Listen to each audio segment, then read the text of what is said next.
আসসালামু আলাইকুম। আজকে আপনাদের সাথে শেয়ার করব চিকেন মোমো। আর এই চিকেন মোমোটা খেতে হবে জুসি, ক্রিসপি আর একদম সফট। আপনারা একবার এই রেসিপি ফলো করে চিকেন মোমো বাসায় বানিয়ে খেলে রেস্টুরেন্টের মোমোর কথা ভুলে যাবেন, এতটাই মজার। কথা না বাড়িয়ে ঝটপট রেসিপিতে চলে যাই। চিলি অয়েল বানানোর জন্য একটা বাটির মাঝে নিয়ে নিব 2 টেবিল চামচ পরিমাণ চিলি ফ্লেক্স, আর এখানে সাদা তিল দিয়ে দিব 2 টেবিল চামচ পরিমাণ, লাল মরিচের গুঁড়া দিয়ে দিব 2 টেবিল চামচ পরিমাণ। সবকিছুর সাথে এখন অ্যাড করে দিব 1 কাপ পরিমাণ গরম তেল।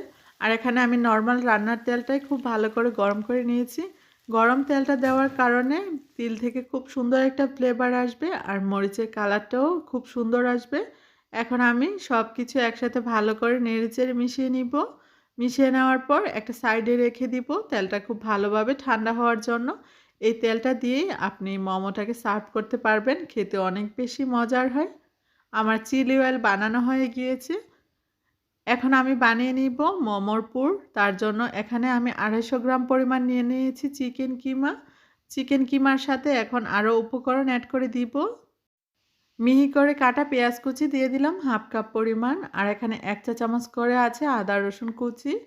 কাঁচামরিচ কুচি আছে 1 টেবিল চামচ পরিমাণ। সয়া সস দিয়ে দিব 1 চা চামচ পরিমাণ। আর এখানে সামান্য পরিমাণ দিয়ে দিব কালো গোলমরিচের গুঁড়া, আপনারা চাইলে সাদাটাও ইউজ করতে পারেন। কিমার সাথে এখন গরম 2 টেবিল চামচ পরিমাণ রেগুলার রান্নার তেল আমি দিয়ে দিব। দেওয়ার পর এখন একটা স্প্যাচুলা দিয়ে কিমার সাথে সব কিছু খুব ভালো করে মিশিয়ে নিব। সব উপকরণ কিমার সাথে যত ভালো করে মিশিয়ে নেবেন কিমার টেস্ট কিন্তু ততই ভালো আসবে। কিমাতে সস দেওয়ার কারণে লবণটা একটু বুঝে দিতে হবে। এই পর্যায়ে আমি লবণ অ্যাড করে দিলাম। লবণ দেওয়ার পর আবারও সব কিছু খুব ভালো করে নেড়েচেড়ে মিশিয়ে নিব। কিমার সাথে সবকিছু ভালো করে মিশানো হয়ে গিয়েছে। এখন আমি ঢাকনা দিয়ে ঢেকে রেস্টে রেখে দিব 15 থেকে 20 মিনিটের মতো। এখন আমি মোমোর উপরে শেল বানিয়ে নিব। তার জন্য একটা বাটির মাঝে ময়দা নিয়ে নিব 1.5 কাপ পরিমাণ। ময়দার সাথে দিয়ে দিব 1/2 কাপ পরিমাণ কর্নফ্লাওয়ার। কর্নফ্লাওয়ারের পরিবর্তে কর্ন স্টার্চও দিতে পারেন। লবণ দিয়ে দিব স্বাদ মতো। ময়দার সাথে কর্নফ্লাওয়ার দিয়ে যদি মোমোর শেল তৈরি করা হয় তাহলে কিন্তু রাবারি হয়ে যায় না, খেতে অনেক বেশি সফট হয়। এখন আমি কুসুম গরম পানি দিয়ে অল্প অল্প করে তারপর ডোটা তৈরি করে নিব। এখানে কিন্তু একদম ফুটন্ত পানি দেওয়া যাবে না। কুসুম গরম পানি দিয়ে একটা সফট ডো তৈরি করে নিতে হবে। এখানে আমি অল্প অল্প করে পানি দিয়ে এরকম সফট আর মসৃণ একটা ডো তৈরি করে নিব। কিছুক্ষণ ভালো করে মথে ডোটাকে আমি ডেকে তারপর 15 থেকে 20 মিনিটের মতো ডোটাকে রেস্টে রেখে দিব। ফিরে এলাম 20 মিনিট পর। এই 20 মিনিটের মাঝে ডোটাও কিন্তু একদম পারফেক্টভাবে সেট হয়ে গিয়েছে। চিকেন কিমার সাথে সব কিছু মেখে যে রেস্টে রেখেছিলাম সেটাও কিন্তু মোমো বানানোর জন্য একদম পারফেক্টভাবে রেডি হয়ে গিয়েছে। এটাকে আমি আবারও একটু নেড়েচেড়ে ভালো করে সব কিছু মিশিয়ে নিব। মিশিয়ে নেওয়ার পর এখন আমি মোমো বানানোর জন্য একটা বড় করে রুটি বানিয়ে নিব। আর যে ডোটা রয়ে গিয়েছে সেটা ডেকে রেখে দিয়েছি যেন উপরটা শুকিয়ে না যায়। আপনারা চাইলে ছোট ছোট রুটি বেলে তারপর কিন্তু মোমোগুলো বানিয়ে নিতে পারেন। আমি একটা বড় করে রুটি বানিয়ে তারপর কাটার দিয়ে কেটে আমি মোমোগুলো বানিয়ে নিব। এতে করে খুব সহজেই মোমোগুলো বানানো হয়ে যায়। এরকম একদম পাতলা করে আমি রুটিটা বেলে নিয়েছি। এরকম বড় একটা কুকি কাটার দিয়ে আমি রুটিটাকে কেটে নিব। আপনাদের কাছে যদি এরকম কুকি কাটার না থাকে বড় বয়মের মুখা দিয়েও কেটে নিতে পারেন। একটা রুটি দিয়ে কিন্তু আপনি 3টা মোমো বানিয়ে নিতে পারবেন আর খুব সহজেই মোমোগুলো বানানো হয়ে যাবে। রুটিগুলো বেলে নেওয়ার পর এখন আমি যে চিকেনের কিমাটাকে রেডি করে রেখেছিলাম সেখান থেকে 1 চা চামচ চিকেন কিমা আমি এই রুটির মাঝে দিয়ে দিব। আমি মোমোর যে বাসটা করে দেখাবো এই বাসটাই আমার কাছে খুব ইজি আর সহজ মনে হয়, তাই আমি এই বাসটা করে দেখালাম। আপনাদের কাছে যদি অন্য কোনো ভাঁজ ভালো লাগে সেটাও করে নিতে পারেন। প্রথমে 2টা সাইড একসাথে লাগিয়ে এভাবে একটু চেপে দিব। তারপর শাড়ির বাজের মতো করে একটা একটা নিয়ে আমি এভাবে চেপে লাগিয়ে দিব। খুবই সহজভাবে এই মোমোর বাসটা দেওয়া যায়, আপনারা কিন্তু ট্রাই করতে পারেন। একবার করলেই কিন্তু হয়ে যায়। এখন আমি এই পাশটা দিয়ে একইভাবে এভাবে শাড়ির কুচির মতো একটু টেনে তারপর উপরটাকে চাপ দিয়ে দিব।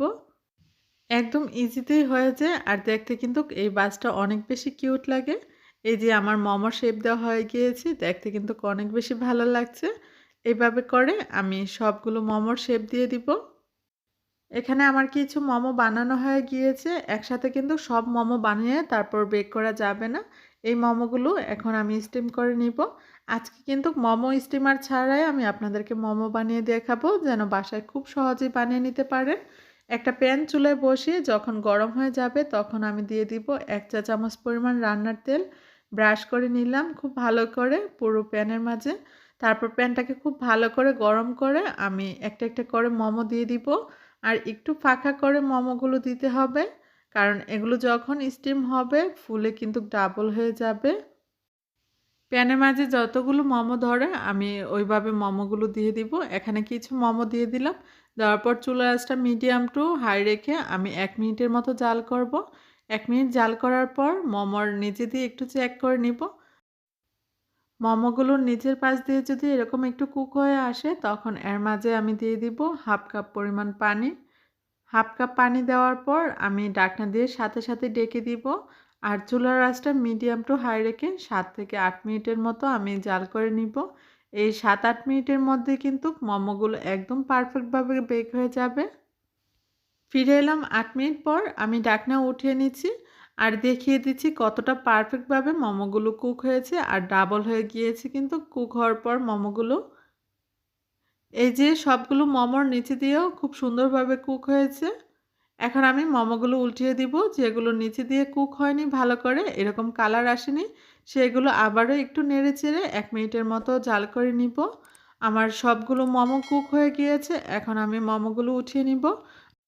আর বাকি যে মোমোগুলো রয়ে গিয়েছে একইভাবে আমি সেগুলোও কুক করে নিব। এই মোমোগুলোর উপরে আমি যে চিলি অয়েল বানিয়ে রেখেছিলাম সেই চিলি অয়েল দিয়ে সার্ভ করব। চিলি অয়েল দিয়ে খেলে কিন্তু মোমোগুলো অনেক বেশি মজার হয়। মরিচ বেশি দেওয়ার কারণে অনেকে ভাবতে পারেন যে চিলি অয়েলটা অনেক বেশি ঝাল হবে। খুব বেশি ঝাল হয় না, কিন্তু খেতে অনেক বেশি মজার হয়।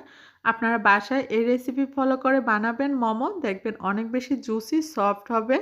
আপনি একবার বাসায় বানিয়ে এভাবে খেলে আর রেস্টুরেন্টের যাওয়ার কথাই ভুলে যাবেন, এতটাই মজার হয় এই মোমো।